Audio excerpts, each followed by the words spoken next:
In this episode of the World Literature Podcast, we are travelling to the land of the Thunder Dragon, Bhutan.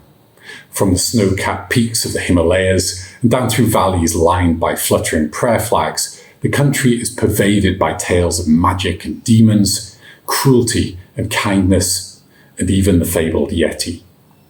Kunzang Choden is one of the foremost custodians and chroniclers of Bhutan's oral tradition, a body of knowledge and wisdom that may well have been lost without her efforts.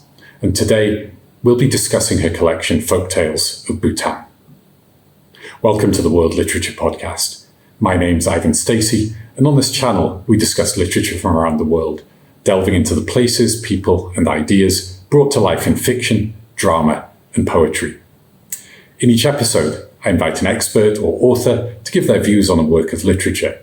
And today, I'm joined by Kunzang Choden, author of Folktales of Bhutan. I hope our conversation inspires you to read it, and indeed to visit Bhutan if you're lucky enough to have the opportunity to do so. If you have anything to say about the text or our conversation, please leave us a comment. And if you enjoy the content, please consider liking the video and subscribing to the channel.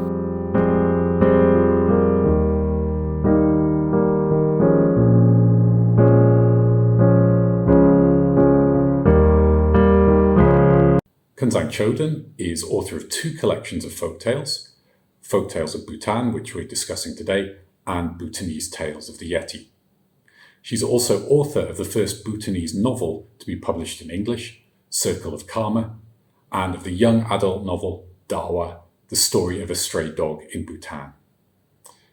She's also executive director of the Ogyun Cholin Foundation, which aims to preserve Bhutan's cultural heritage. It's a great pleasure to welcome Kunzang Choden to the World Literature Podcast. And thank you so much for joining me on the World Literature Podcast. Pleasure to have you with me. Thank you. Welcome. Could you start just by telling us a little bit about Folktales of Bhutan, what it is and why people might be interested in reading it?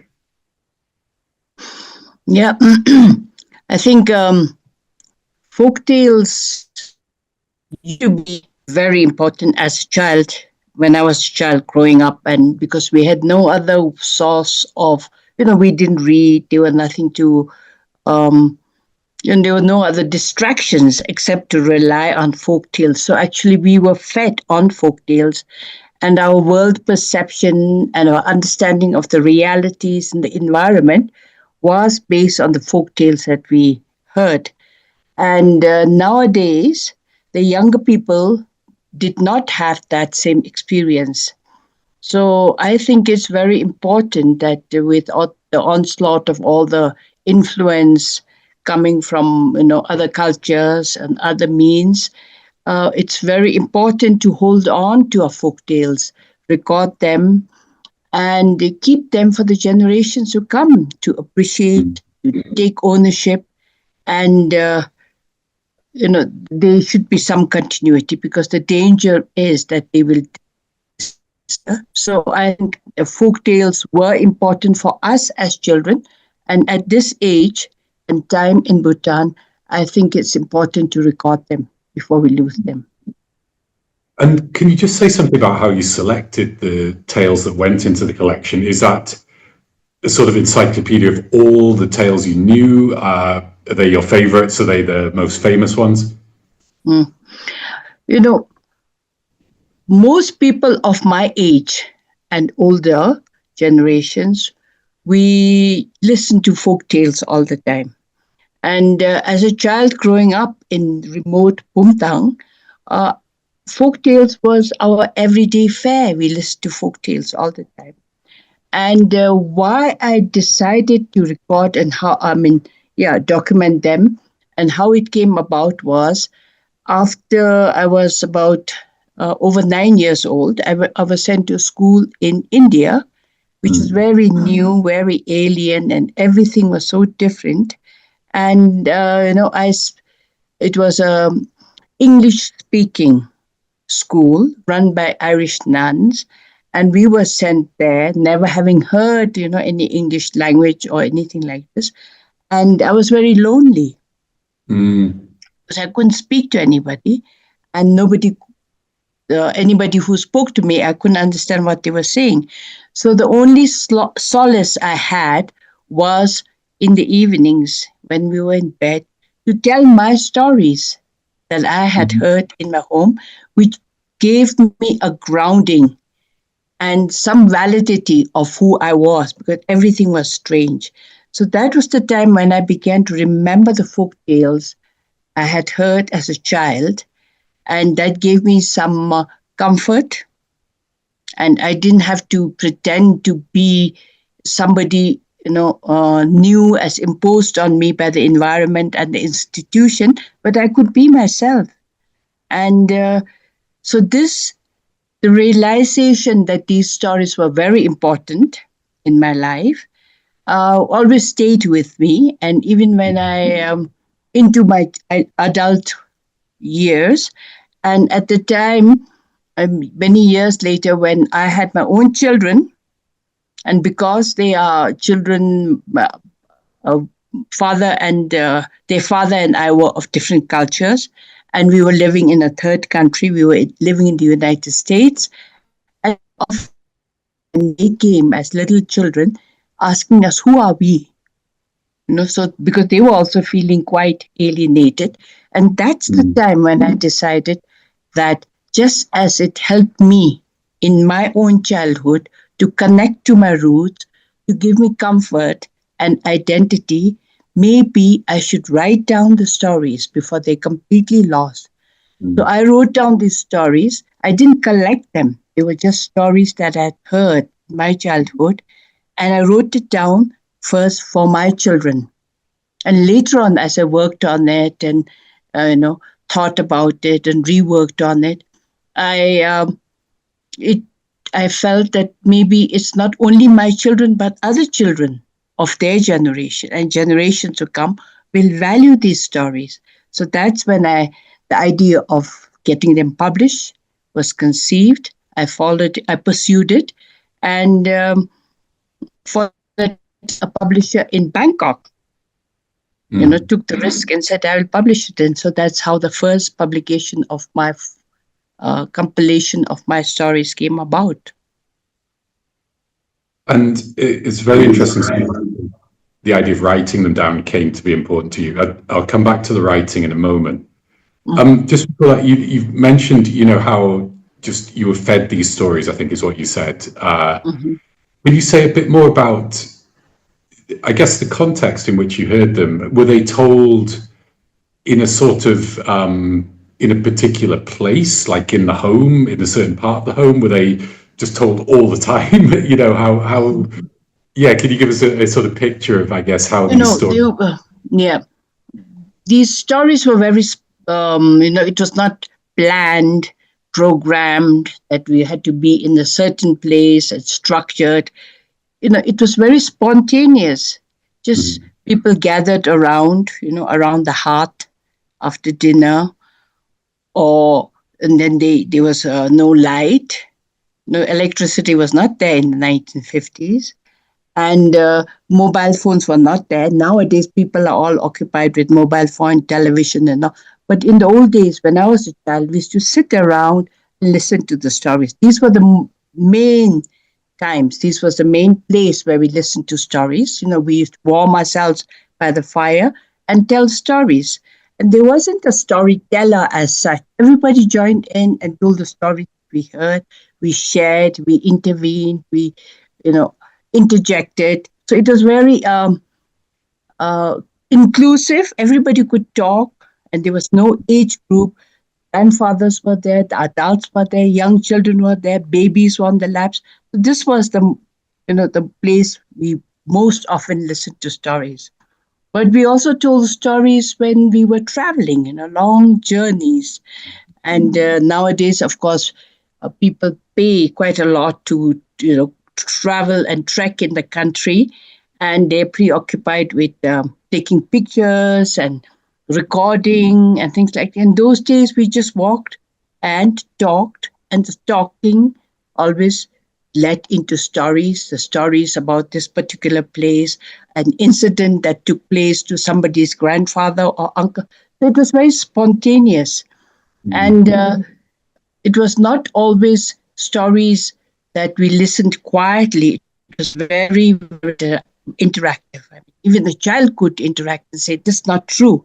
I heard it from my mother, and she said it's like this." So it was, there wasn't the, that was the difference between written documented stories and stories told orally, because it was there growing, evolving, interacting. Whereas once you document it and write a story, that is the truth, as to say. Yeah. So during travels, during just meeting, just like this, sitting out in the sun or anything, stories just came out. So that's how it was told. Yeah. Thank you. Yeah, great to have that kind of image of how it was and the sort of pervasiveness of storytelling. But your point about writing, I think, anticipates my next question, which is, when you felt it was important to write them down, as you just said, writing them down fixes them in place. It does change the nature of things. When you were writing, were you sort of trying to actively recreate the sense of an oral tale of somebody telling it? Or did you find that when you were writing it, you had to kind of make some changes because the different medium just requires something a bit different? Mm-hmm. Sure. I think already the fact that the responsibility of changing the medium from oral to writing is a big jump. And I wrote down the stories, but I said, did I make up the stories? Did I remember them correctly? So when I came home to my village, and many of the storytellers and many of my colleagues were around, I went and I said, is this the way we told stories? Is this, particular story about the mermaid or the yeti? Was it like this? No, there was no way to say this is the truth. But I wanted at least to confirm that this is how everybody understood. And the fact that I had heard the stories in my own mother tongue, which is a Bumtangka, not Dzongkha. It's a language spoken in central Bhutan. And that I was writing them down in English, again, it was quite a struggle, because it had to flow. And when you tell a story orally, sometimes you can be very abrupt. But in writing, you cannot just have abrupt sentences and everybody fills in the gaps. It has to have some flow. So I had to make some conscious effort to link and make the stories more continuous.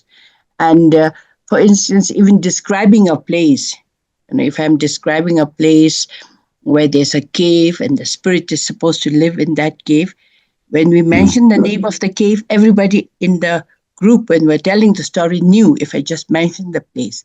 Now, when I'm writing in English, I had to, think and visualize that place and describe it. So these things were new, and that is comes out in the documented written stories. Whereas if I was telling it orally, I would say, remember this place, the name so and so, and the images just came to their mind. That was quite a transition, quite a change. And you touched on a question about language that I'd like to come back to later, but just briefly, was the transition to English difficult? I'm a typical lazy English speaker, so not very good with other languages. So I don't have the experience of, translating, but were there things that were very hard to express in shifting the language? You just losing kind of the connotations of particular words? It was something that I had to be conscious about it all the time. Like even today, if I tell stories, folk tales that I'd heard in my childhood, I find myself much more natural, much more spontaneous if I'm telling the story in my language to a group of people that I know. Whereas in English, you have to sort of just switch and make sure that whoever reads, and my stories, as I wrote them in English, were definitely not going to be read by people of my own age group, because they were most of it. And it was for a new generation of people who couldn't imagine the scenes, the plants, the mountains, even the concept of, the talking river or the sleeping river or something. And this translation was something that I had to be very conscious throughout, not exaggerating, not under talking, but to tell it in a way that could be understood, conjured, the images that I wanted to bring to. I had to think carefully. And some of the stories with reference to the environment, I later actually went to check to see the descriptions and how it was going up in the bamboo groves and, the shadow of the trees and the rock faces that appeared to be, some kind of images and representation. So this was a process that I, even now, because most of our stories that I conceive are, I think of them in Bhutanese first. And then there is a natural kind of a spontaneous transfer into English, because that's what I write in. Okay, thank you. Thanks for all that information. I hope that's given our listeners a kind of sense of the context in which you heard them, you retold them. Let's move on to some of the specific stories. So the first in the collection is called Heyley Heyley. It's about a man who chances upon a valuable piece of turquoise, which he then trades for a horse, and you get these series of trades where he trades down slightly each time, and eventually he trades, I believe, a rooster for a song and goes off singing, right? And in a footnote in the book, you mentioned that people will refer to somebody who's maybe Heyley Heyley if they're making bad business decisions. But is there also a positive message in his actions, do you think? And I'm asking this in particular in the context of, one of Bhutan's most famous exports, which is this idea of gross national happiness, a kind of attempt to move away from purely materialistic measures of well-being. How do you, I suppose it comes back to the question of orality. You can tell a story in very different ways when you tell it orally. Do you feel that story can be told and received in very different ways? Yes, definitely. And I think I even to this day, I regret that I did not, I only part of the way, the commercial part of the way, when the value of a commodity that you've sold, exchange, goes down, depreciates with each exchange. But the other story is that I think, in fact, actually, I've been joking and talking to people and saying this should be our national story, because this is what gross national happiness is all about. Because it's not important that each commodity that he exchanged went down in value, but think of the happiness and the success and the contentment he felt at each exchange. And of course, the song, he's happy for the present moment. He's not thinking about how am I going to get a better deal or what, but the interaction with the traders, whatever material he leaves, receives back, it makes him so happy for the moment. And a third interpretation is, I didn't tell all three interpretations, but the third version also has a deep philosophical meaning, which I didn't write down. It is also touches on the nature of impermanence, because what happens is, in one version, that he's singing along, happy, happy, happy, and looking up in the skies and, enjoying himself and not looking, and he slips on a cow path, which was on the way. Okay? And when he gets up, he even forgets the song. So that goes to show the impermanence of it. So actually, it has several layers of meanings, and I really feel I missed something when I didn't explain. Materialistic, it's a bad businessman.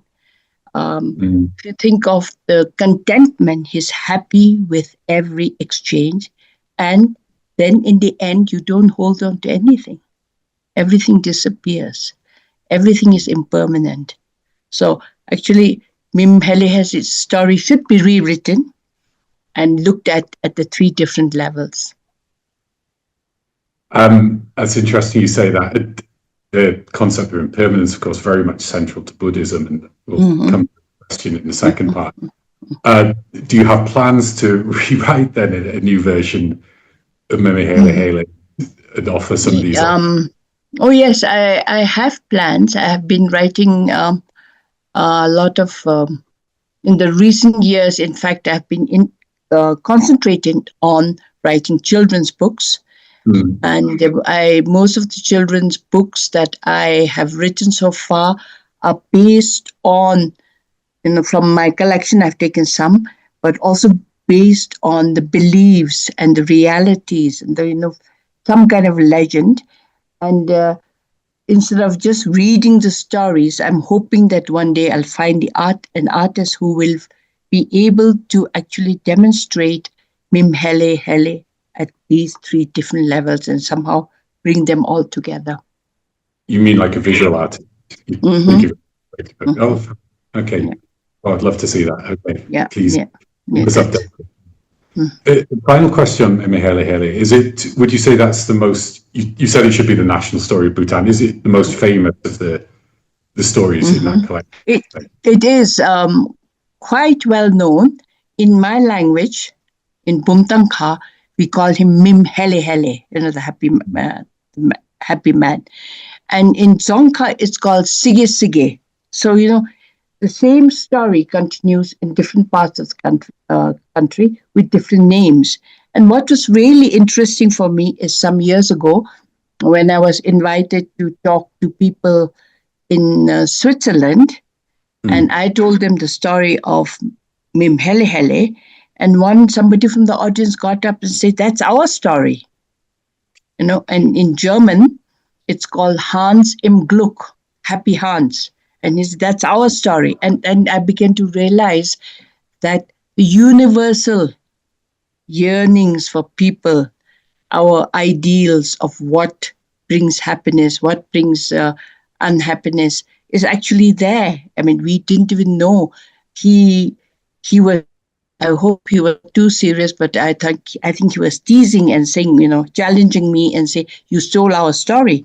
But it's not stealing or plagiarism. It's really the universal human values, and that's shared across, I think, all over the world.